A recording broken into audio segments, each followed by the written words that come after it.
Many Americans are ignorant in financial intelligence. This failure is plain to see following a recent Sallie Mae survey. The recent survey indicated that college graduates can't even answer simple questions about financial concepts such as interest. The statistics are pathetic for the future of the United States, a nation deeply indebted, addicted to spending, and totally ignorant about basic financial concepts. Not long ago, a recent survey by, yes, this is a true name, SHTF Plan, you can figure it out, reported that a mere 1 in 10 Americans is actually capable of getting an A on a basic financial security test. And even college graduates, who are likely at minimum tens of thousands of dollars in debt because of school, have learned little to nothing about handling their personal finances. The big red flag comes from consumer banking firm Sallie Mae. The firm released its new Majoring in Money study, which asked hundreds of current and recent graduate college students up to the age of 29 about basic financial concepts. The results are more than worrisome. So, let's take the test.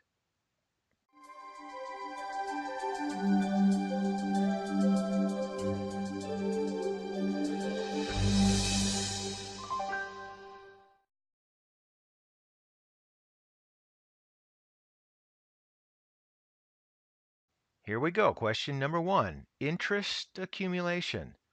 Suppose you had $100 in a savings account and the interest was 2% per year.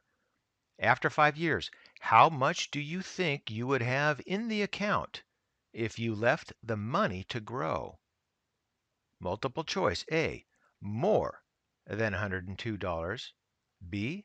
Exactly $102. C. Less than $102. Or D. You're not sure. All right, I'll give you a few seconds. Well, the answer is A. More than $102. Go figure. Let's try number 2.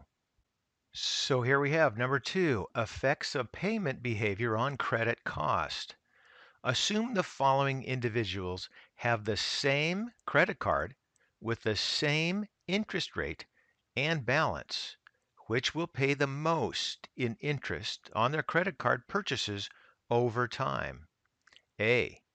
Joe, who makes the minimum payment on his credit card purchases over time. B. Jane, who pays the balance on her credit card in full every month. C. Joyce, who sometimes pays the minimum, sometimes pays less than the minimum, and missed one payment on her credit card bill. D. All of them will pay the same amount in interest over time. E. Not sure. All right, the clock is ticking. Well, the answer for number 2 is C. I wonder if she represents most of the recent college graduates.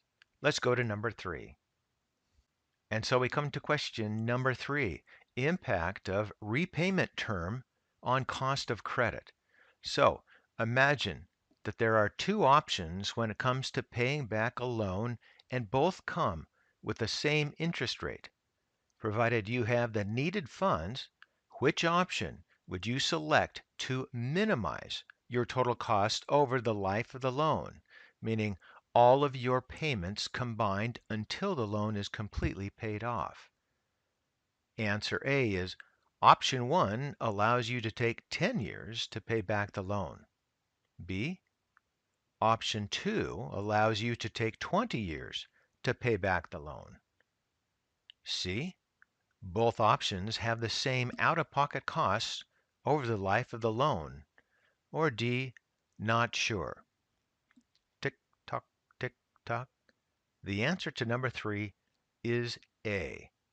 I'm just dying to know what these people are giving as answers, but that information isn't in front of me.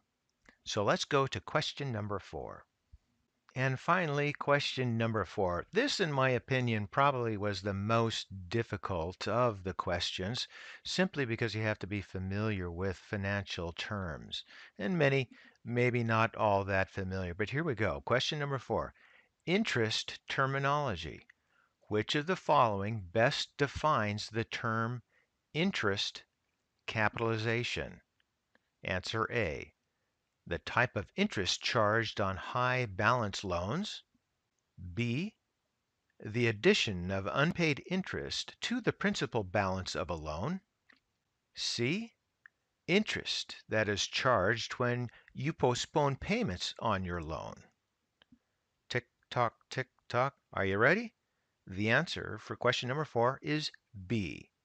So I might give a few people a pass on that one, but for the most part, you should have been able to ace at least 3 and perhaps 4.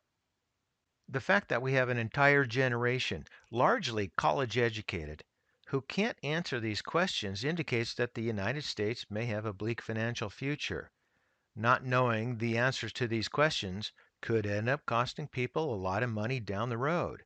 According to MarketWatch, 83% of college grads carry a credit card as revealed by Sally Mae, but only about 6 in 10 say they pay the balance in full and on time each month.